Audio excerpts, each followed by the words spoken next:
The Sultan's Paradise, Unveiling Life in the Ottoman Imperial Harem. The Ottoman Harem, often imagined as a mystical paradise straight out of Arabian Nights, was a secluded world full of luxury and sensuality. The word harem comes from the Arabic haram, meaning sacred or forbidden, reflecting the powerful patriarchy that controlled and confined women for the Sultan's pleasure. Turkish nomads, displaced during the 8th and 9th centuries, eventually converted to Islam following the arrival of the Mongols. By 1299 CE, the Ottoman Empire was established, bringing about significant changes, including taxation, social shifts, religious indoctrination, and the introduction of the imperial harem, where the Sultan's wives, concubines, female relatives, and servants resided. The harem was typically hidden within the Sultan's elaborate court, a place of opulent luxury and restricted access. The interiors were adorned with green and blue tiles, outlined in gold, and furnished with plush furniture. This ethereal environment offered a distant glimpse of the outside world, often seen only through rare views of the sea. The imperial harem was home to dozens of women, including the Sultan's wives, mothers, daughters, and servants. The Sultan's sons lived there until they were about 12 years old. The harem was a private, heavily guarded space, with eunuchs, castrated men serving as the protectors of the women, ensuring that no unauthorized person could access this secret world.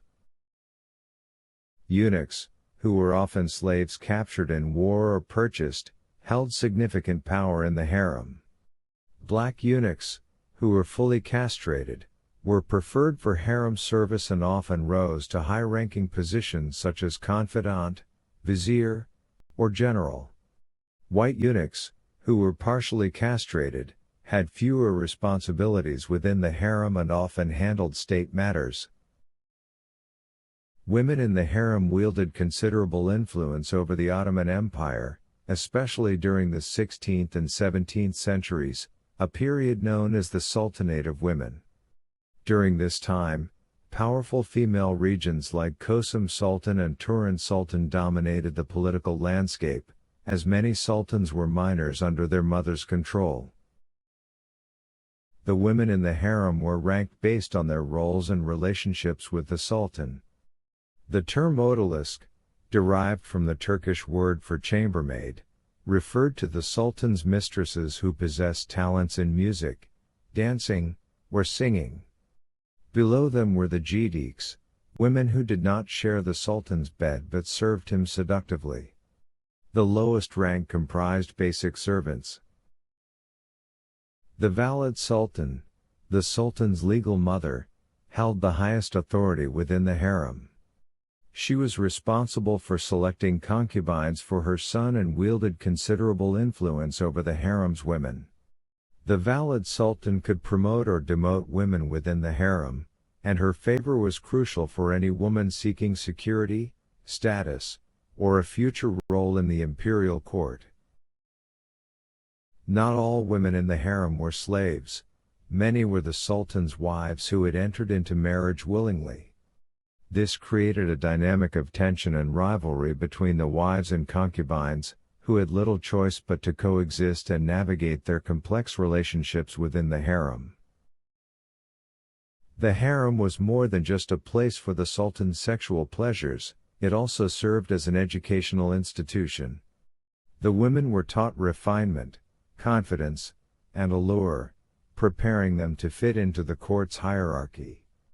They received training in music, poetry, dance, literature, geography, history, and calligraphy, and in later years, many even learned French and read foreign fashion magazines.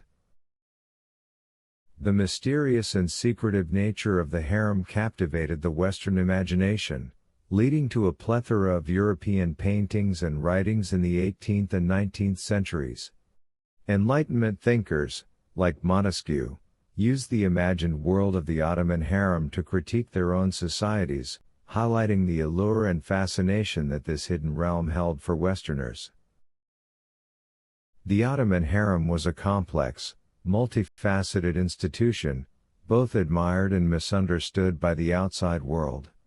It was a place of luxury, education, and power, where women could rise to great influence despite their initial status. How would you have fared in the Ottoman Empire? Let us know your thoughts and explore more intriguing historical topics.